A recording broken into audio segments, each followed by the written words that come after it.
Joe. Call Joe. I say you guys look great up here. Oh, thank you. Okay. We feel great up here. All right, we're all set? Okay. Good afternoon, everyone. I'm Councilwoman Monica Rodriguez. Welcome to our Public Safety Committee meeting for February 12th, 2020. I am joined today by my colleagues, Councilmember John Lee, Councilmember Joe Buscaino, Councilmember Mitchell Farrell, and Councilmember David Rue. And we do have a few speakers that have signed up for general public comment and multiple items. So we will go ahead and call those up first. Antonia Ramirez. Antonia Ramirez, there you are. Okay. You have 2 minutes for the items. Yep, sorry. And then one for general public comment. Okay, thank you very much. Thank you.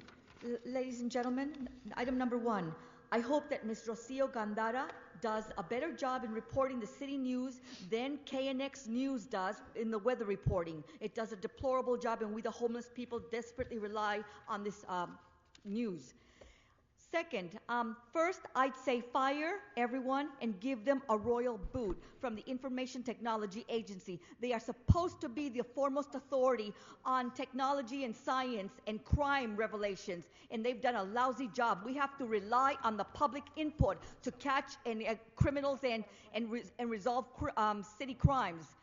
And number 3, let me emphatically reiterate that the Los Angeles County Victim Service Program does not assist nor help the true victims. This bogus program only rewards the criminal elements, i.e. the prison chango gangbangers, the wetbacks, the pedophiles, the niggers, the white-collared criminals, the white trash junkies, and the ACLU trannies, faggots, bisexuals, lesbo, and the criminal deviants, and all the satanic Zionist human traffickers and their criminal monopolies in the LA County. Now, the LA County Victim Services Program is like the workers' comp program for all the criminal pedophiles employed in illegal activities for the satanic elite Zionist Jewish faggot and the Freemasons. And number 4, we say English only. We, the taxpayers, and the homeless, we pay for all these services. And so we are demanding that everything be done in English. If there were to be a fire and these individuals are sleeping, English services or foreign services would not be available since they're asleep. It would have to be the pounding of the door from a neighbor to awaken the individual sleeping during a fire. And number 8, I believe it's a great idea because many of your filthy, nasty, ugly, smelling, homeless pigs are involved in high crimes utilizing a bike, such as stealing other bikes, snatching up people's things at bus stops. These criminal gangbangers and wetbacks and skid row niggers always try to evade law enforcement detection by riding off with their bicycles. So I say, yes, put them on a data. Let's get all these bike riders fingerprinted and ID'd so we can have an accurate account as to who these individuals are, so they will not prey on women, on homeless individuals, on the elderly, on military veterans, and stop this theft, stop the harassment, and stop the gang stalking. And ladies and gentlemen, just so you know, the homeless population, 80% of the homeless population are wicked, violent assholes.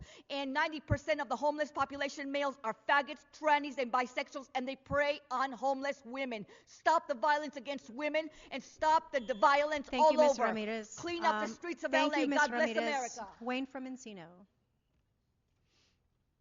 You have 2 minutes for your multiple items and 1 minute for general public comment. Right. So number 1, the police permit review panel. Rocio, don't join them. They're just a bunch of scumbags. They just sit there. This guy Duckworth, he calls everybody a cunt. He's no good. He's a bunch of cunts. Vote no, number 1. Savor the trouble. Now, there's animal services on number 5. They want to evacuate large animals. The following large animals must be immediately removed from City Hall: Mark Ridley Thomas, Monica Rodriguez, Ackley Padilla, and Alexis Wesson. Please remove these large animals from City Hall immediately. Yes, and David Rue agrees. Then we have the case again.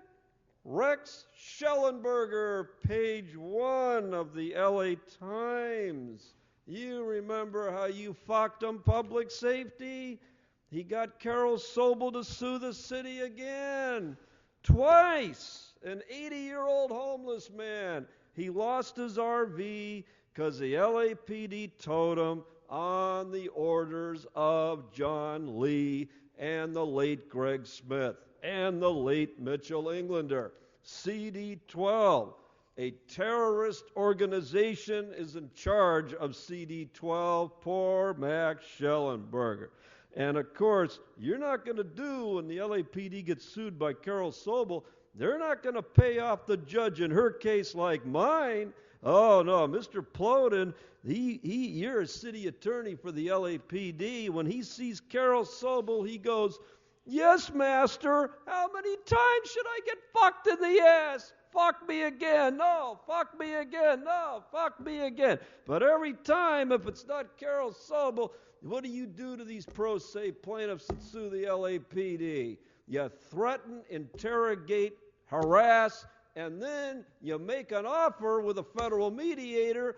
It's agreed to, and then you pull it off the fucking table at the last minute. You try that shit with Carol Sobel, don't fucking try it with Carol Sobel. Carol Sobel took her 11 fucking inch heel and stick it up your fucking ass in a heartbeat. And that's what it is. And I can tell you this, I dismissed my case against the LAPD thanks to Mr. Ploden fucking around with a federal mediator in the courts. But I'm going to tell you this, that there's going to be an answer. And the answer is Carol Sobel. Carol Sobel will fucking bankrupt the city. And it's good. I want it done. That's why I had to dismiss my case so others could rise from the ashes. Fuck the LAPD and fuck. Thank you. Calling up Elizabeth Flores on item number 3 and general public comment.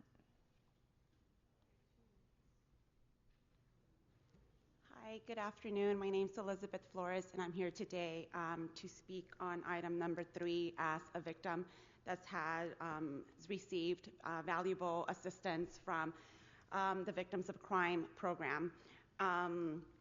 First off, I am a victim of a very horrific tragedy that occurred almost 2 years ago, April 28, 2018, where a DUI driver took a red light and hit our minivan, and as a result, I lost my husband, my 7-year-old daughter, and my 5-month-old baby.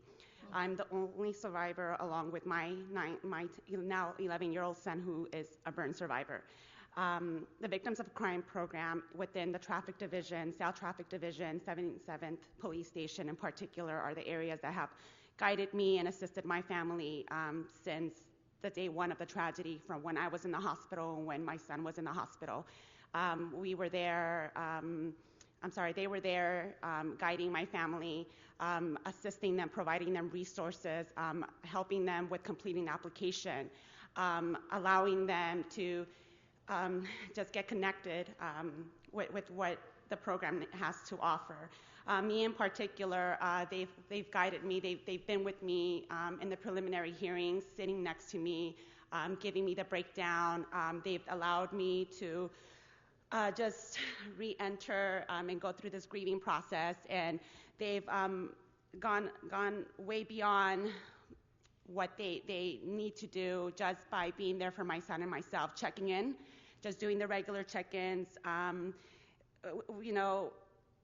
This program offers amazing services such as covering for funeral services, covering for therapy services, relocation if necessary. I was informed by law enforcement that this program may be, these advocates in particular, You can finish your thought. Go ahead. Yes, what I was going to mention is that I was informed that the advocates may be removed from the local police stations and the particular traffic division. That's what I understood. I just want to comment on that, saying we do need them. We need them at the local level. These crimes continue to happen, and they're not going to stop happening realistically. So I'm just here as a victim to voice and advocate for them as a victim, because they've helped me in so many ways. Thank you so much, and our hearts are with you for your loss, and but thank you for coming in to testify on this important matter. Thank you. Thank you for making the time. Colleagues, I'd like to recommend that we take items 1, 3, and 4 on consent. Yes. Okay, without objection, that'll be the order. And I'd like to go ahead and call item number 6, please. Item 6, Police Department report relative to bicycle registration program and related matters.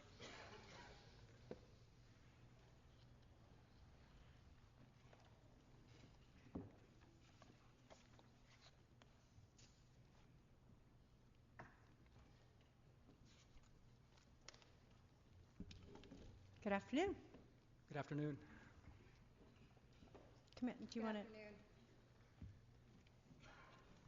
So first of all, ma'am, good afternoon. We were called to discuss the bike registration program, and first of all, I'd like to thank Mr. Jeff Jacobberger and Officer Elenis here from the Office of Operations. You know, in the report we submitted in November, the LAPD is in full support of the bicycle registration program. One of our biggest concerns is when we find bikes or when bikes are recovered, is the way to get the bike back to the rightful owner. And without a database that is in place, it causes major problems. You know, we've taken great efforts to inform the community about bicycle thefts. We've added that onto our community online reporting system. Mm-hmm. We've instructed officers at the desk to really talk to the community, to at any community event, to really emphasize that we're interested in bike thefts. I think since June of 18, we've recovered probably 4,000 bikes. About 2,000 of those are sitting in property with unknown registers. So we're in full support of the voluntary measures.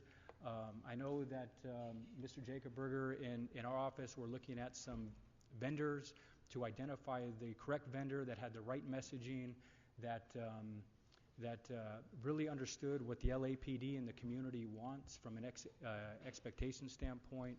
So we're in full support of it. I know Councilmember Bloomfield was really active, and you know, we support his recommendation of making it voluntary. So if you have any questions directly for us, then I can answer them. Sure. Thank you very much. I wanted to go ahead and allow Jeff an opportunity. Great. Thank you. Jeff Jacobberger with Councilmember Blumenfield's office. You know, Councilmember Blumenfield, first of all, wants to thank LAPD. The idea was brought to him in a meeting that he had with the SLOs, I think from Topanga Division. And as we did some work, I think part of the problem is there's individual LAPD divisions that are doing great work. They're often working with different vendors, and the idea is to sort of have a citywide unified vendor, so that wherever your bike is stolen or wherever it's retrieved in the city, you have a better chance of getting your bike back. And also just to emphasize, you know, the prior program that the city had, which was a mandatory registration program, really wasn't working. And this would only be a voluntary program to really give people an opportunity to increase the likelihood that their bikes are retrieved if they're stolen, and by providing an opportunity to have a sticker on your bike, hopefully actually deter the bicycle theft in the first place. So thanks for your support. Thank you. So on the registration, it was mentioned that of the 4,000 that have been recovered, 2,000 have been returned. What was the process in actually getting those returned to the rightful owners? Or what verification process?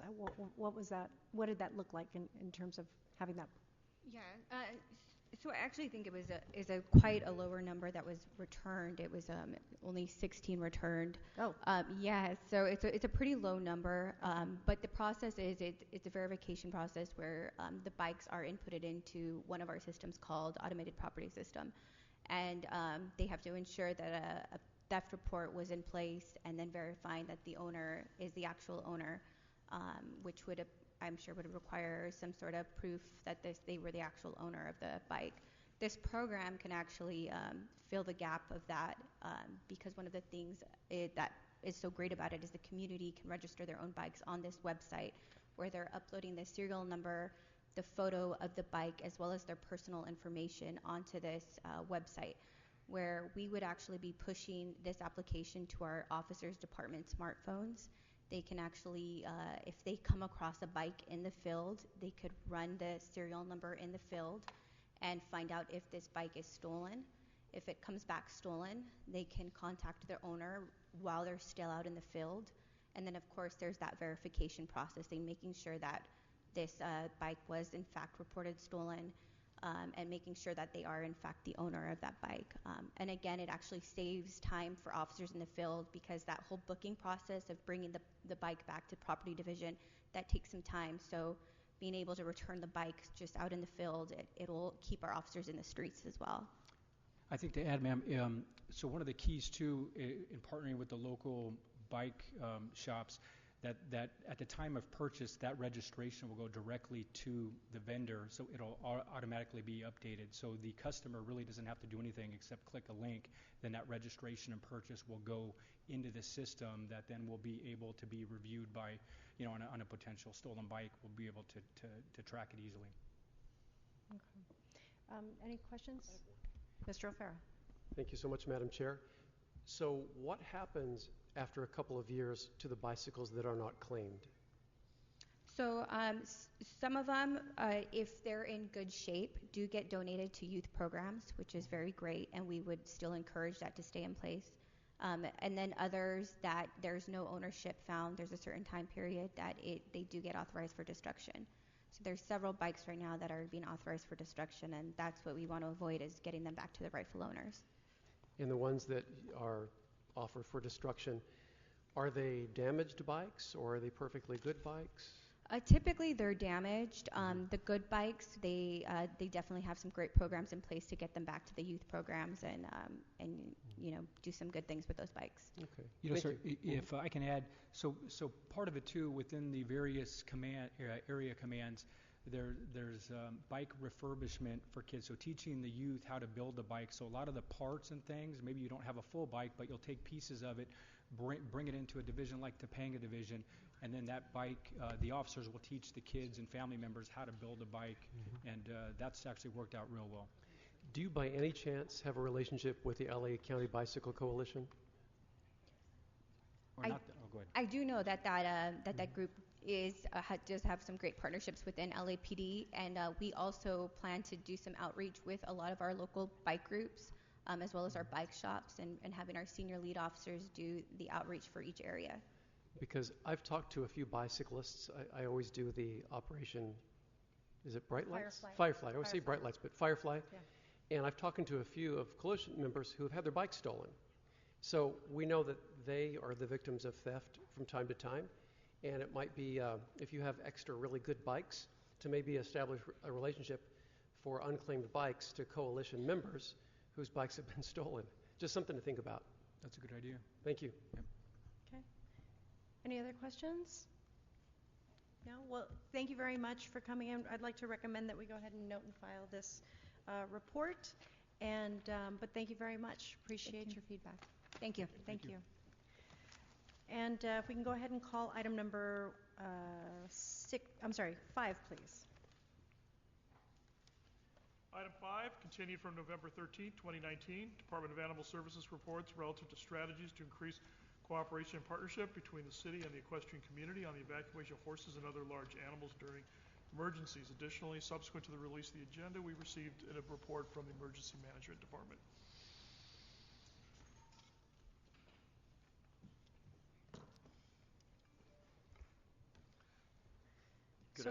Good afternoon. So colleagues, just as everyone's taking their seats, we'll go ahead and just kind of do a quick refresher on what we're doing here this afternoon. I want to thank EMD, Animal Services, and of course LA City Fire for helping us kind of culminate this where we are today, bringing us to where we are today. So as many of you know, that in my district and many of our districts where we have large equestrian communities that are present, we have had in my district now 3 major fire incidents that required emergency evacuations, and the sensitive nature around evacuating these areas is challenging, with particular respect when fire's trying to go into these areas, and these areas are under mandatory evacuations.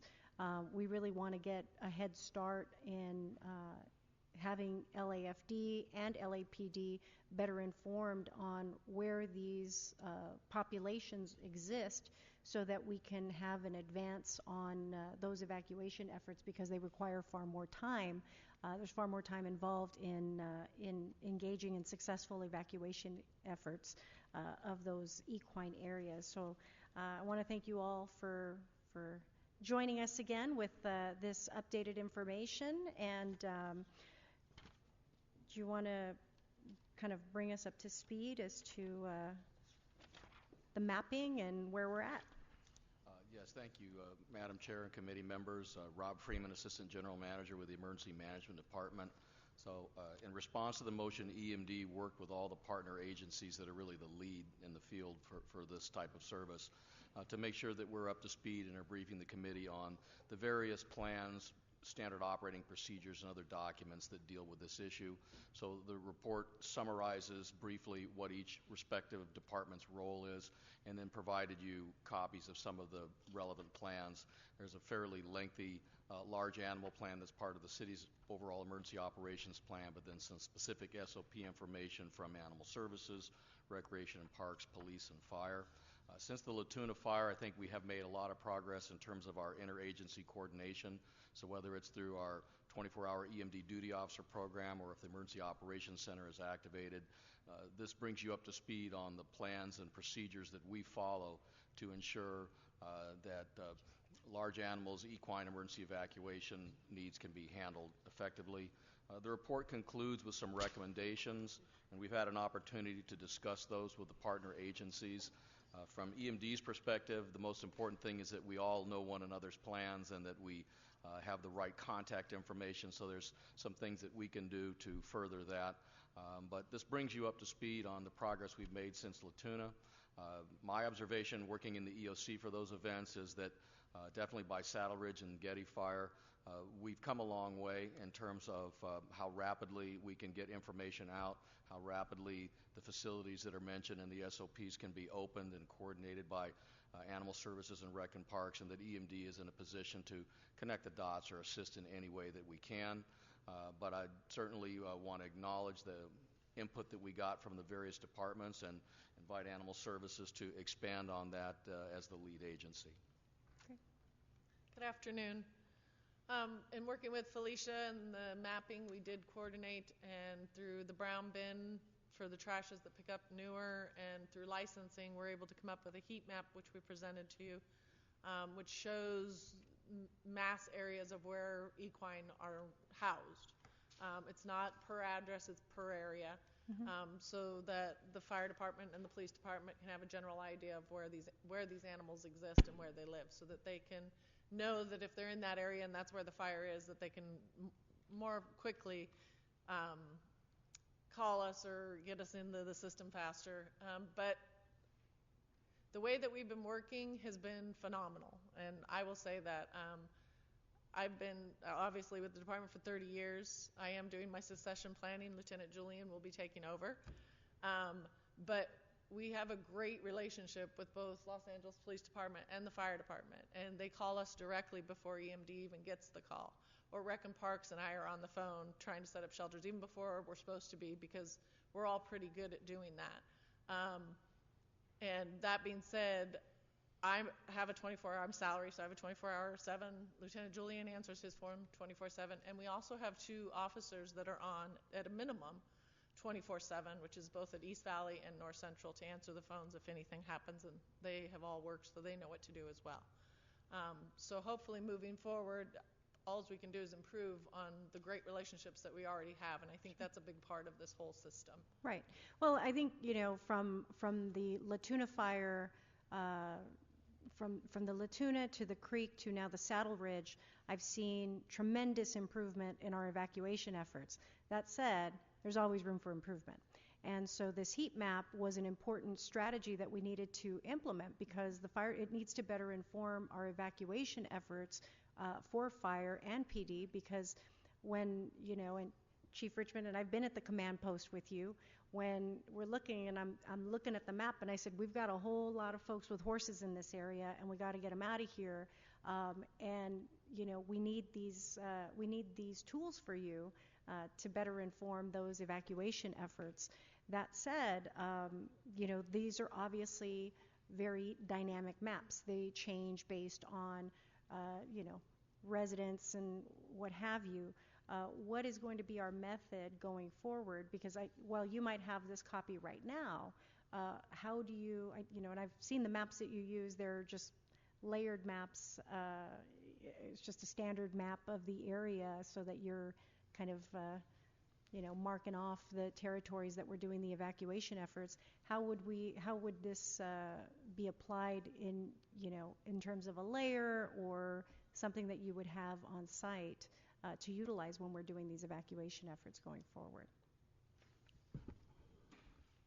Thank you, Madam Chair, committee members. Deputy Chief Trevor Richmond, Operations Valley Bureau. That's an excellent question. In our current evacuation strategy in our documents are living documents. They're constantly being updated. I think we're obviously open to technology advances and working with GIS layers to keep those documents relevant. Our hard copy documents are currently undergoing an annual renewal right now as we speak, prior to the season coming up in probably September, October of this year. So we're constantly reevaluating how we do business, lessons learned from the previous incidents, and now that technology is starting to be more of a benefit for us, we're exploring those opportunities with technology to make it even simpler. So I know, for example, in conversations with BOE, they're talking about adding a layer for GIS that would be helpful, but I'm not sure that benefits you in the event of an evacuation effort, that's something that you're utilizing.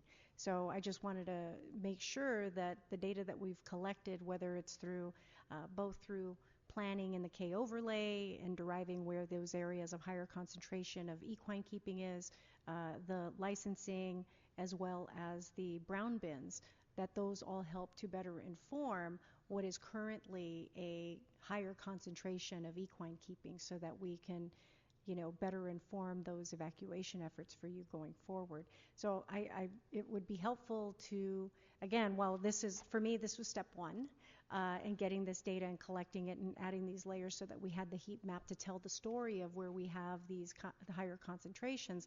What I would like to know is, in practical use, how we're going to take this information so that it would be a more effective tool for your area, whether it's at the local stations where these, where they operate as a tentative command post, which we know is 91s, for example, or whatever the circumstances might be in other parts of the city. But I just want to make sure that this is utilized, and also going forward, that we have an annual update of getting those license registrations, because again, I know we're doing Make Your Horse Count events and everything, where we're trying to increase the number of horse registrations so that we can have accurate data. That said, that's always a changing number, and making sure that we continue to keep that information current so that we can continue to update this heat map is going to be really critical going forward. So just, I want to make sure that you get what you need, whether we keep it at the stations, whether we keep, what's going to be the process for the department to either maintain or acquire a copy of these maps for the purposes of evacuations. And that's an excellent question. So in the fire department, we like to have two forms of access, because we all know up in the wildland-urban interface, connectivity can be a problem in certain areas. So to rely on a technology platform only would be probably irresponsible. So what we like to do is included with the hard copy map in our evacuation, we call them footballs. They're actually like briefcases, and inside those briefcases are the entire evacuation instructions and maps for any given area in the city, and we share those with the LAPD, and we train with those. We train with the evacuation footballs with LAPD. I foresee a copy of that being included in the annual review of the evacuation football. I also see the platform LAFD Ready, which is a current technology platform that we utilize for GIS layers. I could see that information being utilized on that platform. So we have a kind of redundancy in that, so that if we don't have connectivity, we can go to the hard copy. Perfect. But I think they reside in both places. Okay. And so we'll make sure that going forward that you guys get those copies, and we're working with BOE, but I think on an ongoing basis, we just want to make sure that there's a kind of one of those. It's kind of like going for your annual exam. You're going to make sure that you update the, Animal Services providing the data so that we can continue to keep this updated with the licenses, and that we pull the data from sanitation and planning. We already know that's pretty standard. We know where the equine keeping areas are, but I think that's going to be important going forward. And so having those maps is going to be really important going forward, particularly before we get into the next fire season. Well, we're never out of fire season, but as we go into that. Colleagues, did you have any questions? No? Okay. I didn't want to monopolize it. So I know among the recommendations that were talked about and captured, when we know we're in a circumstance where potentially we could be in evacuation efforts, I know RAP, for example, everyone has their duty officer that is, kind of ready to go. And for Animal Services, we don't currently have that scenario until you get the call from LAPD or LAFD about evacuation efforts. Is there currently anyone assigned on call and prepared when we know we have the potential either for a fire event? I'm 24/7. We also have 2 locations that have an officer 24/7 that responds to the command post immediately until one of myself or Lieutenant Julian fill in, because that is our duty. But the officers automatically respond the minute they get the call, and they stand by wherever they're supposed to go until one of us get there. Okay. If I may, Councilwoman Yes. Rodriguez, Sure. this was my biggest concern, and we know that at some point it didn't work out well. Let's be very honest about it. Right. We made the call and nobody answered on the other side, but I feel confident that it has been resolved. But having said that, we also, we're all about planning, but I'm also very practical. We need to bring that partnership together at a tabletop exercise annually to see how it's going to work. Because we know the city doesn't have all the resources to evacuate 500, 1,000 horses. It's as simple as that. So the private sector, and which are experts, these people are experts, they have the equipment, the trailers, and the assistance to make this happen. And it is very crucial that when we make that phone call at 2 a.m. or 3 a.m. in the morning, somebody responds from our Animal Services Department, which again, I feel confident that we have corrected that, and in turn immediately deploy the resources needed for the evacuation. A fast-moving fire, we don't have much time. It could be 20 minutes, 30 minutes. The way it works, usually LAPD or fire, they will send immediately a request to EMD duty officer, and in turn will make the call, or sometimes they call directly to get the ball rolling. But a tabletop exercise, I highly recommend it. Maybe a council motion on your behalf directing us to do that. That would be great. Okay. Done. Okay. And I'm trying to see what other. And for the standard operating procedures that Animal Services has adopted, and thank you for that copy and memorializing that.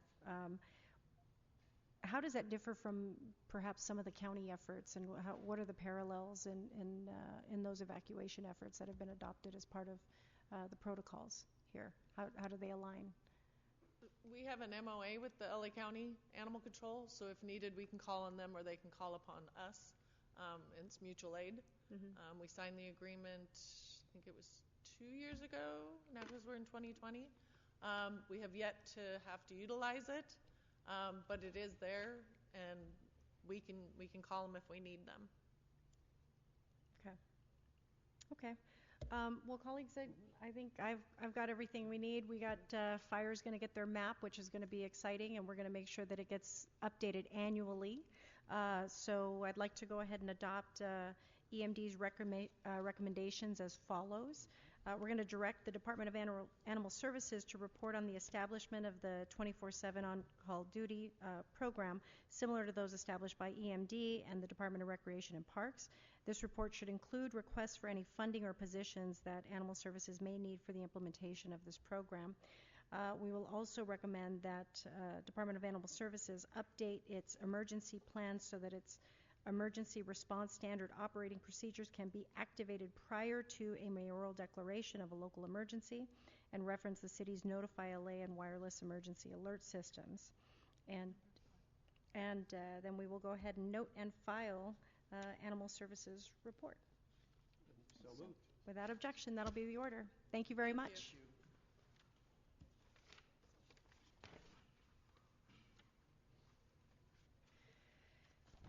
And now that brings us to item number 2.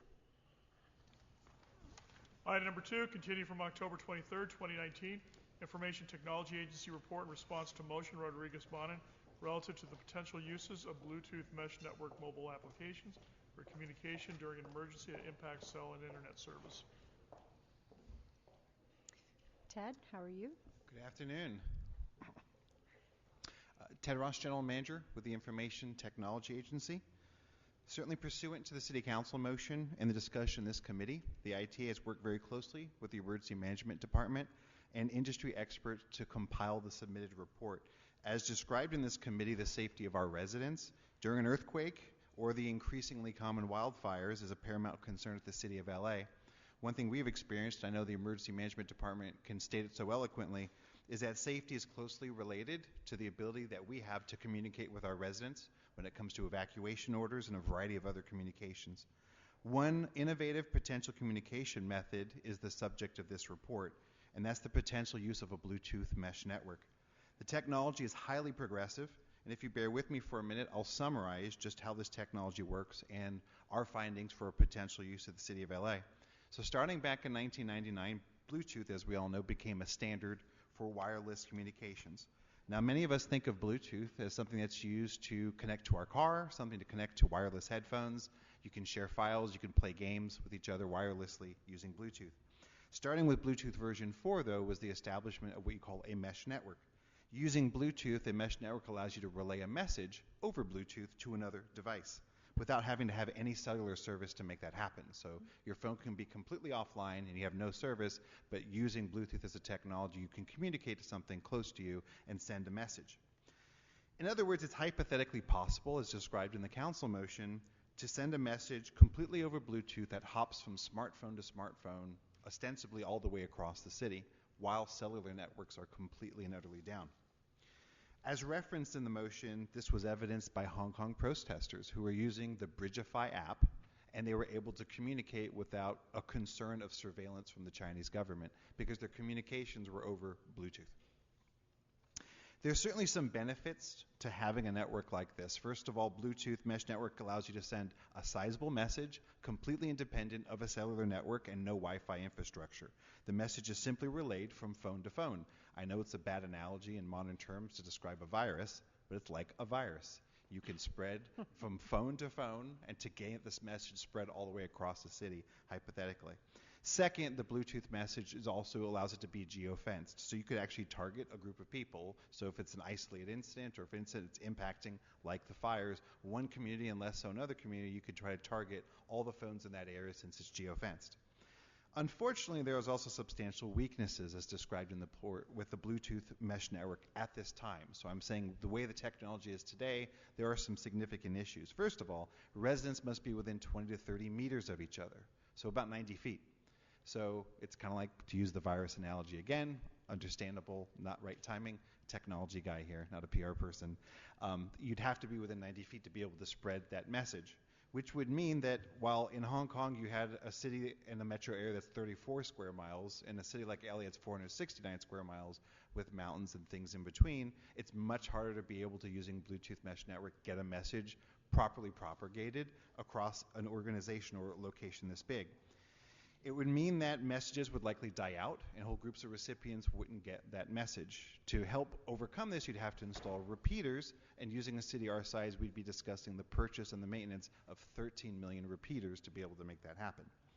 Second, Bluetooth mesh networks. Could you explain what's a repeater? Sure. So a repeater is a device that has electrical charge that's kind of like a Wi-Fi antenna that stays there, and what it does is listening for a Bluetooth message, and if it hears it, it sends it right back out again. So it's something that usually you're going from phone to phone. A repeater stays there, it's stationary, and it could carry a message. So if you and I were a few hundred feet away from each other, a couple of repeaters between you and me will allow the message to get to you. To continue to carry. That's right, Got to it. continue making it happen. So if you had, let's say, a tunnel, you can guess there's unlikely to have a phone in that tunnel, so you maintain a repeater and allows the message to go through the tunnel and keep going. So there's some clever ways to try to keep that. It requires electricity, it requires maintenance, you have to buy it, you have to replace it every 5 years or so.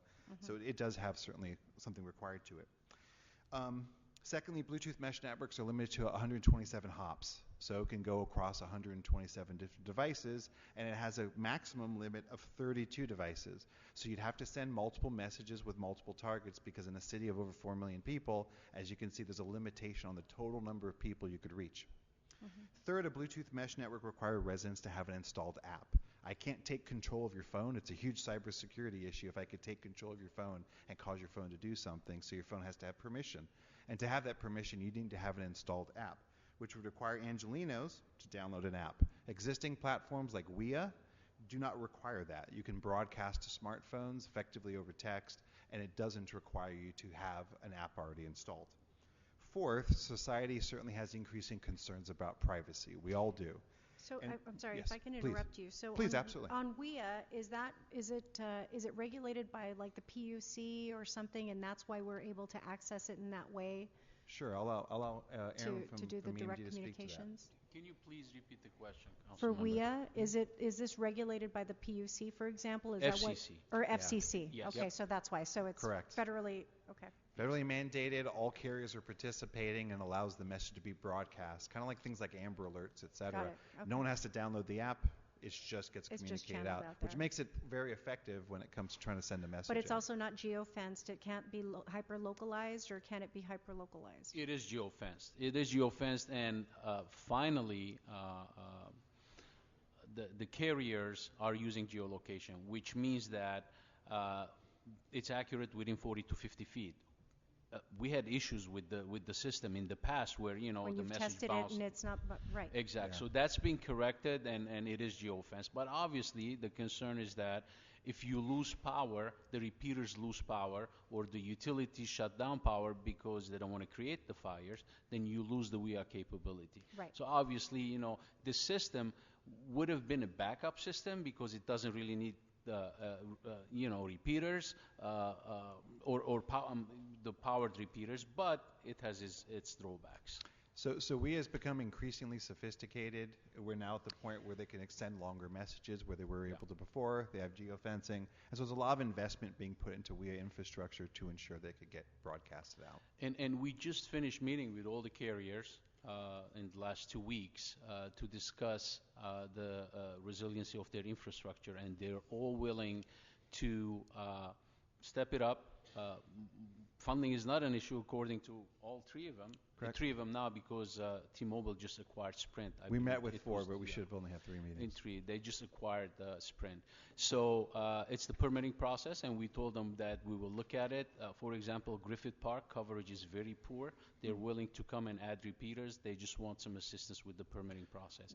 They're willing to put backup battery systems to their repeaters, generators. So we're getting there. And I think it reinforces kind of the fundamental, I think the critical gist in the report, and that is this. The biggest weakness, as we're seeing, is electricity. Right. And so in our discussions, we've had initial discussions with carriers to gain some insight in regards to the resiliency of the cellular network. Honestly, it's greatly improved, the infrastructure. A good example is one major carrier when we had the discussion with SoCal Edison when they actually had those blackouts. 125 of cell towers were impacted for this carrier. 110 immediately switched over to generators on site. They had permanently fixed generators. The remaining 15 were running on battery power. They had 4 hours or so of battery power, and they brought temporary generators in. So according to this carrier, they had 99% uptime when all the power was shut off in that area from SoCal Edison. So increasingly cellular is becoming better, but what we show in the report is whether you made the investment in a Bluetooth mesh network or you continue to use WIA and cellular connectivity, the big issue is electricity, not maybe so much for the cellular side because they're making these massive investments. It's actually for the residents themselves. And so, the average smartphone, after a couple of days of not being able to recharge it, you're going to start to lose it. So whether you're on a Bluetooth mesh network and you start to lose power, or whether you're using cellular communications, because even though it's a major earthquake or fire, that many of them are still quite resilient, our ability to keep the charge for the public is probably going to become prime when it comes to this discussion. And so you'll find in one of our recommendations the idea of at evacuation centers being able to have portable charging there. It doesn't have to run on a generator. There's very innovative solutions being done through folks like LA Clean Tech Incubator, et cetera, where you have a very large device that can be, it's mobile, it could be carried by a pickup truck, et cetera, that could be dropped off at an evacuation center and charge 100 plus phones. And when the charge eventually runs out of this massive battery pack, you simply replace it with another battery pack. And so putting these at police stations, at libraries, at recreation centers, et cetera, become important because, honestly, it's becoming a little old-fashioned to say that these communication networks are not resilient. They're actually become increasingly resilient. During Superstorm Sandy, and which is years ago, 2/3 of cell towers were functioning right after this major, major storm. So there was a lot of, it was diminished in the sense of how much you could communicate over that network, but it's become increasingly strong. In 2015, the mayor's office worked to establish MOUs with these carriers in which every new cell tower being built has generator capabilities, et cetera.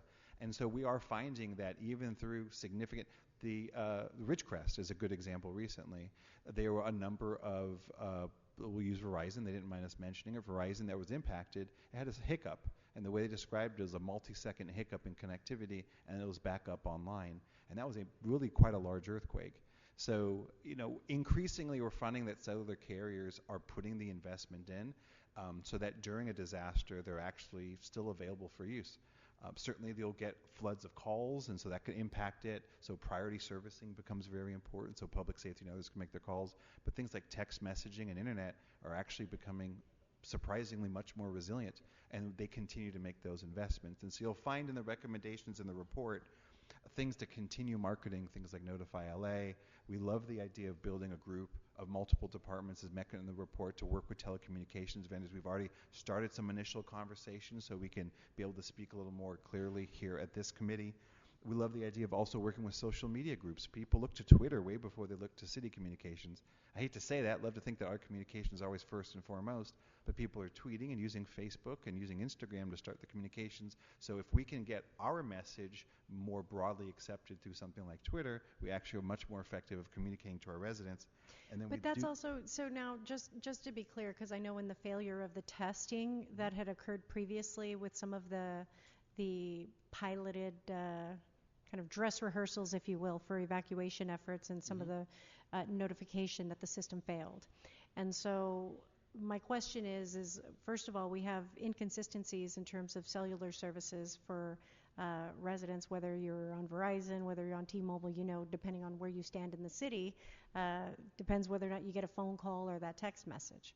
But I think my question is what circumstance have we ever experienced a level of use in bandwidth that would allow everybody to get that information? Because I agree with you, but I go back to even just the analog system that we had during Northridge earthquake, and you can't make a phone call because everybody was on that line. Correct. Fast forward when I got my first cell phone, that first Nokia cell phone, I was the only one that had service because I was one of the only people that had a cell phone at the time, shortly after the 94 Northridge earthquake.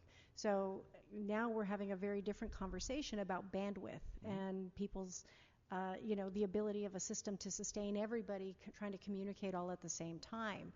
That said, has this, when we talk about these systems, have they been tested to that degree? For example, like a September 11th, right? Sure. Or, where you had these just large-scale events to where everybody's trying to communicate and the systems just don't function. Aaron, would you like to speak to the specific exercises? Absolutely. So far we've done 2 exercises. Mandeville Canyon was the first one. Hollywood Hills was the second one. And we're going to be doing Pacific Palisades next. The criteria on choosing the location, we discussed it with the fire department. They want to drill the mountain fire districts, challenging topographies. So what we agreed on with the carriers, and this is in the last 2 weeks, is to place their personnel in the mountain fire district during the exercise, so they're the ones identifying the dead zones within these areas, and in turn proposing solutions. It could be small cell, it could be additional repeaters, absolutely.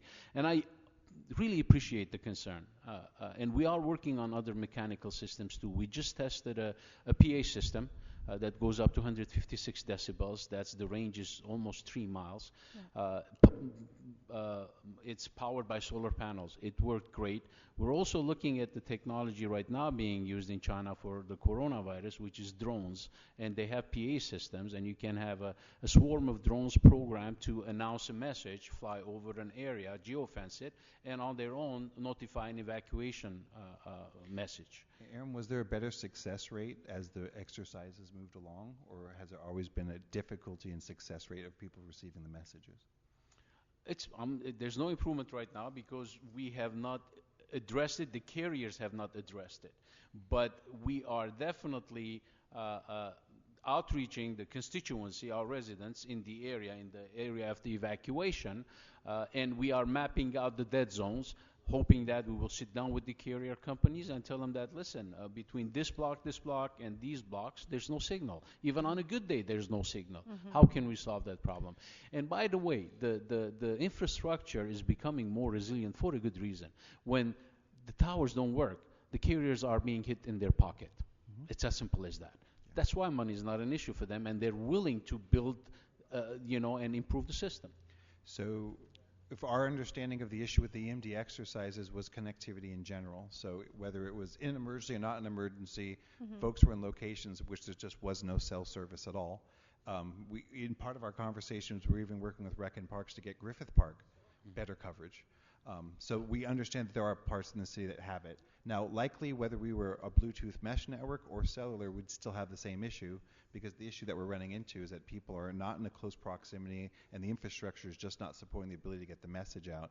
And then you are actually left with analog, kind of physical ways of trying to communicate. But to your question, I think, we don't have a 9/11 to necessarily point at recently, but we do have these localized disasters. We have hurricanes, we have earthquakes, we have power outages, and one thing we have been able to do is see over the last 5 years, when we look at hurricanes, I would say probably the great exception would be Puerto Rico. It was just so devastating that it just took so long to be able to get communications infrastructure up. So that was massively devastating. But when we looked at Florida, when we look at Texas, when we look at a lot of these storms, cellular has been really resilient. And admittedly, what happens is if everyone tries to make a phone call at the same time, it does flood lines. And then people with priority service get the calls first and others do not. Fortunately, these messages are not leveraging the phone call technology. It's leveraging more like a text technology. And the good thing about texting is that if you try to send a text and it doesn't go through, it goes into a line and it waits until it can get through. So if bandwidth is diminished, it will mean it takes longer for your text to go. But unlike a phone call, you're not stuck with the busy signal. You're not stuck, unable to get on. So it's kind of like a busy freeway. It just kind of lines up, and then you eventually get the text out. Also, carriers have been starting to work with each other so that, for example, in Florida, one carrier, won't name them, was highly impacted. Another carrier was still up and running very effectively, and they actually agreed to start to take calls from that one carrier through it. So if you were carrying vendor X's phone, you can make a call on vendor Y's infrastructure, because during a disaster, they believe it's important to be able to start to share and balance their network out. So we are finding this, and we look forward to, if you wish, to actually come and report back more on the kind of work carriers are doing, what we're trying to do with carriers to make cellular much better, and to maybe start to demonstrate maybe some of the changes that have occurred over the last 10 years and 15 years. It's not a perfect technology, but it's one that billions of dollars is being poured into because 80% of Americans carry a smartphone. And so, when I look at it, maybe the opportunities for Bluetooth mesh, while it has some potential promise, we'd have to pour a lot of money to try to even compare to what is existing today with cellular, let alone the fact that they continue to put billions in because as you start to talk 5G and other aspects, it's just people are willing to spend $1,000 for a smartphone. So if, for example, beacons are probably not the right terminology or the right kind of item, but talking about beacons, for example, on the street lighting infrastructure was a means of how we were trying to communicate out. When we talk about resiliency in the city, how might that potentially play? Because that's something that could be implemented in our street lighting infrastructure, which clearly is predominantly, it's ours. That's right. We have the kind of organizational structure, if you will, to actually support it in street lighting. How might that potentially integrate as supporting a mesh network going? Funny you ask, I had a meeting last week with Bureau of Street Lighting, and we are looking at a lighting technology that incorporates Wi-Fi PA systems in them. As a matter of fact, there's one installed already. Well, I know they do the smart poles and they have like that, so with the smart poles, but I'm saying if we were to, because again, in my mind, I still have apprehension about the sustainability of a wireless network and its ability to communicate consistently and to everybody in an emergency situation. And so could that potentially be something that when we talk about how you provide, because the Bluetooth could also potentially make it to the vehicle, right? Yeah. So, because it's now built in and it's kind of standard in vehicles now. So could that be potentially something if the, again, I just want us to continue to evaluate and look at that in that consideration, because I think about the My Shake LA app and how that might potentially be a vehicle for us to integrate something similar to this, so that we don't have to be reliant, because my instinct tells me and history tells me that and given some of these recent experiences is that I just don't have full comfort level with just my expectation that the cellular services will sustain themselves during a catastrophic emergency event. And I think you raise a very good point in the sense that there are strategic tools to try to cover all of Los Angeles, and there's some very tactical ones where there are some very specific communities that have issues with connectivity, and whereas you might find that it can be cost prohibitive to try to maybe deploy certain smart light poles across an entire city, well, in those targeted communities where it's more of an issue, then it becomes much more reasonable. I live in Koreatown. I'm one community, and you go much further over into your district, the communities are very different, and they can have some very different needs. And so there may be ways to be able to augment to resolve some of those issues. The exercises often being mentioned are being described in more isolated, maybe the wrong term, but certainly more distant communities than where some others are. So certainly not a Venice Beach issue, but it certainly can be a hillside issue. Right. Colleagues, did you have any questions? John Lee? Well, I know that Councilmember Rodriguez probably experienced this, because I know I did, as far as if you're talking about the reliability of the cell towers being so good with the backup batteries, because I know I got so many complaints about the reverse 911 Notify LA. Were they damaged? Were they in the fire? Is that why? What was the problem of getting all those messages out? Because we got so many complaints that they weren't notified, while certain communities were. Well, Notify LA, if you're not subscribed, you're not going to get notified. Right. And we keep outreaching it, but people are hesitant for several reasons. As simple as, listen, if I get a text from you, I'm going to get charged 40 cents. Or as simple as that, I don't want to put all my personal information in the form, right? So in addition to that, the outreach itself, it needs funding, and we have asked for funding in the past, and it hasn't gone through. It takes money to outreach the communities.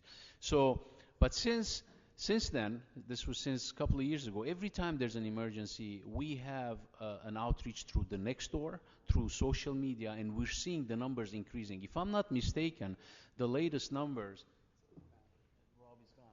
on Notify LA, it has gone up to almost 1.2 million.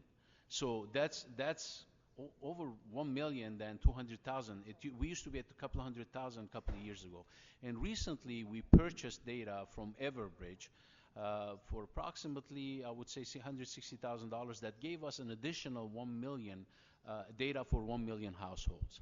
So we are getting there, and you're absolutely right, but you need to be subscribed. So the Notify LA system had no problems during? They did. Of course it did. It did have, well, if you're not subscribed, you will not get it, but if you were subscribed, you will get it. You will get it. So everyone that subscribed to the Notify LA system got a message. Absolutely. That there was a fire. Absolutely. That they were in an evacuation zone. Now, if you lived in an area where the repeater is not covering your cell phone, you did not get it. So it was a carrier issue. It was a coverage issue. So in some areas where we tested Notify LA and people didn't receive it, they would not even receive a WIA because they didn't have a connection to the repeater. And that's what we're trying to resolve with these exercises and with the carriers adding small cell or additional repeaters. So if they have their Wi-Fi set up in their home, all the homes in my area have. If they have Wi-Fi calling. If they have Wi-Fi calling, of course they will get it, but not everybody has it. And the other thing is Wi-Fi calling needs to be activated on your mobile phone. Mm-hmm. If it's not activated, you will also not receive it. So you don't receive Notify LA if the cell coverage is good, but you have Wi-Fi in your home? You're not going to receive a Notify LA message? No, your Wi-Fi needs to be activated on your phone. Right. Wi-Fi calling needs to be activated on your phone. No, absolutely. You will receive it if it's activated. Okay.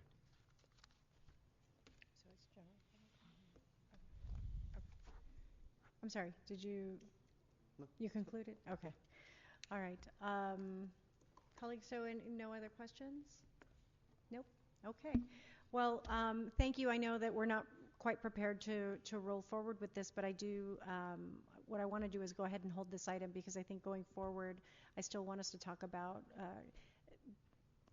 Ted, I don't have to say this to you. You know this better than anybody. Technology is evolving every minute. It is not even every day. It's every millisecond. So I want to make sure that we consider this potentially as an option because again, we're going to be tested, and I think it's important to continue to engage in these conversations. But the recommendation I do want to send going forward is that I'd like to see EMD as part of our evacuation efforts. We were discussing, Councilmember O'Farrell and I, you go to the evacuation centers and, everyone's looking for an outlet. And it's one of those moments that you overlook. But in terms of people's ability to sustain communications, it's an important part of what we need to be providing in terms of that infrastructure. So I think it would be great for EMD to make a recommendation for those evacuation efforts when we go to the evacuation centers, what kind of portable or multi-accessible charging stations might be made available at those evacuation centers for rec and parks. I think that would be a great recommendation going forward. To have Rec and Parks look into that for the evacuation centers. Mm-hmm. So we can do that. And Mr. O'Farrell, did you have any? Okay. And so that's the recommendation I'd like to have is for EMD to work with Rec and Parks to establish additional charging stations at evacuation centers and make that recommendation of what might be available for that going forward. And then we'll go ahead and hold this item to continue our conversation as the technology evolves. Absolutely, and there are trailers on the market that they do that right now. So if we don't want to build the infrastructure, we can, take the trailer to evacuation sites. Right. Absolutely. Okay.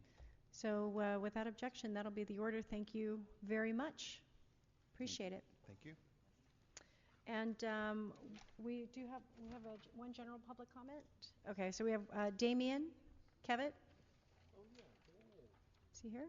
Oh, there he is. Oh, hey. Good. Good. So All we right, have Madam Chair. 1 minute for general public comment. All right, great. Awesome.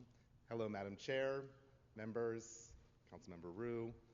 Councilmember Lee, I don't actually know you, but I look forward to working with you. Congratulations, by the way. Thank you. I know that you postponed the item number 3, which was the reason why I'm here, but I did want to just speak very, very briefly on that. As you know, I work on the subject of street safety. I work very much with the Victims Assistance Program individuals, and I really want to make sure that program does not get cut. I have some numbers. I want to roll them by you here really fast in terms of what this means in terms of actually LAPD officers who will be off the streets. And these are traffic officers. So numbers-wise, last year, per the Victims Assistance Program, they serviced 2,651 cases. 2,651 cases. If those cases, just on an average, and this is probably a lowball figure, consumed 30 minutes of officer time because they're not there. So that's 30 minutes. Do you mind if I go a little bit further? You can finish your thought. Great. That would be approximately 1,625 days that officers would not be on the streets. Not to mention the fact that you're caring for individuals. They work with SAFE. Those individuals roll over to my organization where we actually do long-term care. So I do want to make sure that's known. If that was cut, you're cutting not only the help, but you're also taking officers off the streets. Thank you. Thank you very much. Thank you for coming. Good to see you. Yes. Yeah, we had adopted item 3. It was on consent. So we approved item 3, yeah. Yeah. Okay. Yeah. So I believe that clears the desk. Clears the desk. Thank you very much. We are adjourned.